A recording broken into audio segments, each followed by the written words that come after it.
Right, I'm here today on Friday, the 11th of May, 2018, at North Tuddenham in Norfolk on behalf of the Norfolk Polish Heritage Group Archive Project to speak to Mr. Adrian O'Dell. Would you like to introduce yourself, please?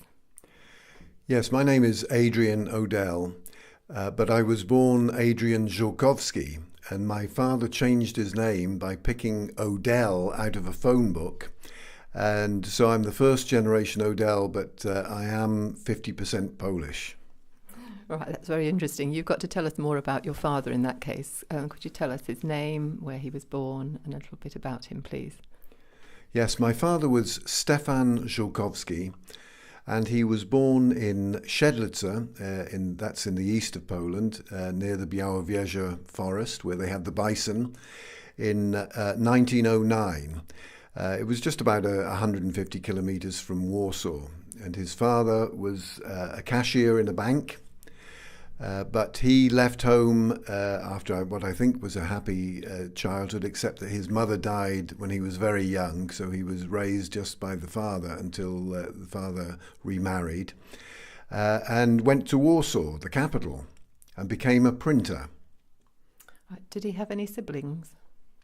Yes, he had a brother called Jan, who was a lawyer by trade, and he eventually became an officer in the Polish army, and unfortunately was murdered in Katyn by the Russians. So that was a sad part of his life. What job did your father do when he got to Warsaw? Well, he had a printing business. He set up in partnership with a printer. I don't know if he wasn't really trained as a printer. He was trained in aeronautical engineering was his training, and that helped him considerably in his later life because in 1939, when the Germans invaded Poland, he had to just suddenly leave his printing business and was called up into the Polish Air Force, and he was a kapitan, which is the equivalent of a flight lieutenant. What happened to him during the war then? Could you tell us about that? Well, there was great consternation, of course, with the Germans coming in from the west. Sorry, is that the east or the west? The west. The west. And they all were gathered at the Warsaw airfield, and basically within a few hours were told that they would have to leave by train to get out of the country, basically. And they took a journey that took many days down through to the south of Poland and crossed the border into Romania, where they were kept in different sorts of accommodation. There were lots of Poles coming through Romania, and Romania was a neutral country as such at the time, so there wasn't really any antagonism and no strict control on them, and a lot of them were wandering around aimlessly, but they knew that they had to get paperwork. Mm-hmm. So several went to Bucharest, the capital, and spent hours in queues getting some documentation so that they could leave Romania, basically, and of course not go back in the direction of Poland. So where did he get to after Romania then? Well, they left Romania through the port of Constanta, which is on the Black Sea, on I'm not sure if it was a cargo vessel or if it was a passenger ship, and went down through the Dardanelles, past Athens, where they had a day trip to the Parthenon, went to Beirut, which was then, of course, in Palestine, transshipped from there onto a luxury French liner that had been commissioned by the French to take the Poles away from there, via Alexandria, across the Mediterranean, into Marseille, and then up to Bron Airport, which is near Lyon. And that was a base for, once again, in France for Poles, and they were helping build planes there, in fact. Right, very interesting. So did he stay in France for any length of time or move on? Well, of course, Lyon was in Vichy, France, so it was a free area, free zone as that. But the German-occupied zone, of course, the Germans then started to move south, and everybody had to decamp again.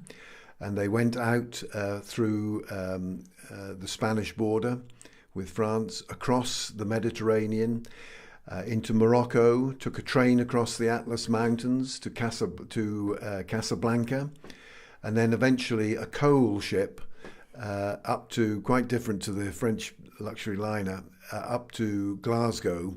And that was the first time they came to Britain, was into Glasgow in 1940. Right, so he has reached the UK, and what happened after that? Well, there were many Poles, of course, and they were, all the Air Force was shipped down to Blackpool, which was a redistribution centre, and that was where he met my mother eventually. She was a nurse in Blackburn, and they met at the Tower Ballroom, where the Polish Air Force personnel swept the British young girls off their feet. But after that, they were quickly transferred to action, and they were moved to Norfolk, to East Anglia. And my father spent several periods at Swanton Morley Airfield, at RAF Coltishall, and then at Horsham St Faiths, as he was a trainer, technical trainer, training pilots how to fly Spitfires and Mosquitoes. But he was demobbed. He stayed for 6 years in the Polish squadron with the RAF, and then was demobbed at Horsham St Faiths, which is in Norwich, now Norwich Airport, in fact. Yes, so that's quite an amazing journey that he went through, and then a career in the RAF here following that. So when he was demobbed, can you tell us what happened then? How did he make a life in Norfolk? Well, he started at very low level, of course, no money, no nothing, and they bought a very old dilapidated house in Burr Street, one of Norwich's old houses, outside toilets, no hot water, but we had a very happy childhood there. My brother was born 3 years before me, and then I was born in 1945, and they started up a business. There was a little shop on the front of this house, which they must have rented, actually, now I think about it. And their business was, he would get in a van, an old dilapidated van, drive to the potteries, buy lots of white china, because that's all you could get during the war. There was no fancy decorated china. Bring it back, and my mother would hand paint it with nice little floral designs, and they sold it through the shop. And he started that business called Stefan, and then later had 2 other shops in Norwich, one at the back of the Inns and one in St Stephen's, 2 in Great Yarmouth and 1 in Ipswich.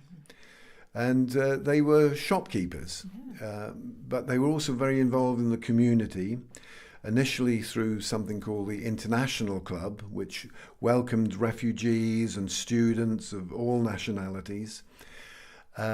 And then later the Anglo-Polish Club, which was very vibrant in the 1960s and 70s, but exists no longer. Is that in Norwich, the Anglo-Polish Club? It was in Norwich. It was in Norwich, and I was not here at that time. I'd grown up and gone away, but it was a very vibrant social club, keeping alive Polish traditions like dancing and Sylvester for New Year, and Wianki, and all those Polish festivals and traditions. Quite an amazing life, really. Yes. What happened after that? I mean, your father's no longer alive, I presume. Can you tell us what happened? No. Well, he was devoted to his wife, Winifred. That was my mother. And she, at her funeral, was called the most Polish of English women. She learned Polish. Amazing. Yeah, a real challenge. And she also converted from Church of England to Catholicism, and they went back to Zakopane. My father didn't go back to Poland for 20 years after the war. They lived in fear of the communist state and all that baggage. But they went back, I can't remember the date now, but they went back and got remarried properly in church at Częstochowa, the shrine of the Madonna of Black Madonna of Częstochowa, which is like the Lourdes of Poland.